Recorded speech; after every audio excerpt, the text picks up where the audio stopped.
everyone, and welcome to Nizira's Corner. Today I'm going to be doing something a little different. I'm going to be sharing conspiracy theories about the popular Nick show Victorious. Now, you may be wondering why the hell I'm writing conspiracy theories about a freaking kids show, but if y'all remember anything about this weird-ass TV show, you will remember how many dark jokes and disturbing implications surrounding its characters were in it. Like, for example, what the hell is wrong with Cat's brother? And what the hell is wrong with Andre's grandmother? And is Mrs. Vega cheating on her husband? Well, I'm here to answer some of these questions and more. So let's get right into it. Okay, so my first theory is about Beck and Jay's relationship. I personally believe that Beck genuinely loved Jade in the beginning, but then he fell in love with Tori because, he kissed her in the first episode. But since he and Jade were friends for a long time, Beck probably couldn't bear to break up with her. Mostly what I believe was pity, because Jade is miserable and insecure and very difficult to be around. But as we all know what happened in season 3, Jade and Beck were fighting non-stop, and Beck finally called it quits. Then he tried to put the schmooze on Tori, but she ultimately rejected him. Then he tried to hook up with that girl Meredith, but it didn't work out because she was too nice. Which just means he misses the dysfunction that he had with Jade, which is awful and a problem in and of itself. But anyway, I believe that Jade does love Beck, but Beck really just settled for Jade because he got rejected by the girl he really loved and couldn't connect with anyone else. It's a very sad situation, but it kind of makes sense because if you pay attention to Beck's demeanor towards Jade, he always seemed like he just tolerated her rather than actually loving her, because he also seemed annoyed with her miserable personality like everyone else did. But Beck, honestly, he is a dick for using Jade in such a way. Like, you shouldn't settle with someone just because you don't want to be alone, because it's not fair to you or that person. And also, that thing he said, that post he made about Easy being quote-unquote boring, yeah, that's also a bad sign. Like, why does he like being in a dysfunctional relationship with Jade? I don't really know what that was about, but I truly believe that Beck is just settling for Jade because he couldn't have Tori. And you cannot change my mind. Sorry, Bori shippers. Okay, so my next theory is actually kind of dark, but I feel like a lot of y'all might agree with me on this. Kat is being abused by her brother. And this abuse is why she acts like a toddler. Let me explain. In a video Kat once made on the slap.com, she said that she dyed her hair red because her brother smashed a vase over her head and she liked the way the blood looked in her hair. Kat often talks about how her brother is always doing very serial killer-like things, like getting a bucket of real blood for Jade's play in the prom episode.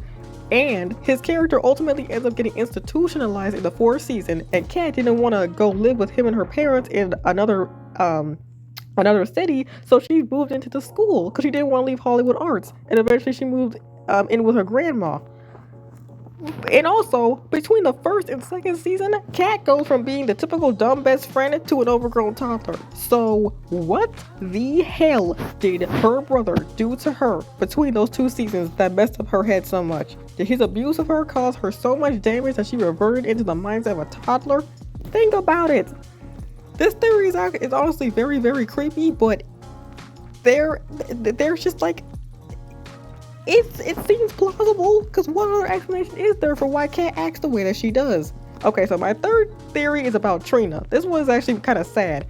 I think that Trina knows that she is untalented, but she just overcompensates because she wants to be a star so badly. But everyone around her treats her like garbage. Now, when I first watched Victorious, I thought Trina was kind of a dumbass because she can't dance, she can't act, and she sounds like a screaming goat whenever she tries to sing. But she acts like she's the Beyonce of Hollywood Arts. Now that I'm older, I can see that this girl has some serious self-esteem issues because the whole school hates her, and yes, it is due in part to her diva behavior and severe lack of talent. It's severe lack of talent. But Trina has big dreams and she wants to succeed. She just needs to find her niche. Chicago was a huge hit at Hollywood Arts, even though for the wrong reasons. But I think she could find success writing plays. Or maybe she could just give comedy a try. Because I feel like someone as confident as Trina could make it far into the entertainment industry. I know this girl wants to succeed, but doing so is hard when everyone around you thinks you're untalented, because you kind of are. But at the same time, I have to commend her confidence. I have to honestly commend her for being herself no matter what. and wanting to succeed even though her entire school hates her. So my fourth theory kind of relates to my second theory. I think that the reason why Robbie carries around Rex is because he's being verbally abused by his parents. So he makes Rex talk to him like how his parents talk to him so he can relive that unhealthy environment that he lives in. Now, I admit my proof of this is a little flimsy, but it has been mentioned in a few passing jokes that Robbie's mother screams in her sleep and has moved out of their house because of something that Robbie did apparently. And Robbie has stated that his dad is disappointed in him. And I believe that that stands as some proof that Robbie does not have a good home life. Robbie's friends and the school guidance counselor have even said that Rex is verbally abusive or that Robbie's relationship with him isn't healthy. But thankfully, later on in the show, Robbie does get rid of Rex, so hopefully that's a sign that he's healing.